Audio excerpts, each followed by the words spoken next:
Hey guys, having open house on July 23rd and 24th, and you can text me for the times, or you can look on the MLS. It is posted. This is 1059 Emory Base Circle in Hendersonville. It is very close to the lake. It is a newer home built in 2020, and it is located in Waterford Village.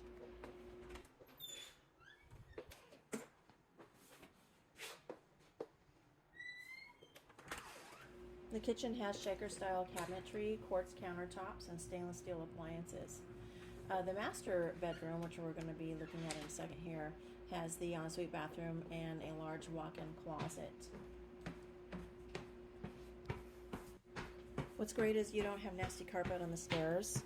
You only have carpet in the bedrooms, and the home is so easy to take care of. It's super clean.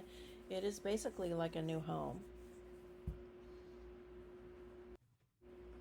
This home does have a lot of amenities. There's a clubhouse, a park, a playground, a pool, and very pet friendly. Now the garage is in the back in the alley, which adds to some privacy for you. And the HOA dues are very, very low. They're under $114 a month. And the taxes for this Hendersonville home is just under $1,925 a month. So you can't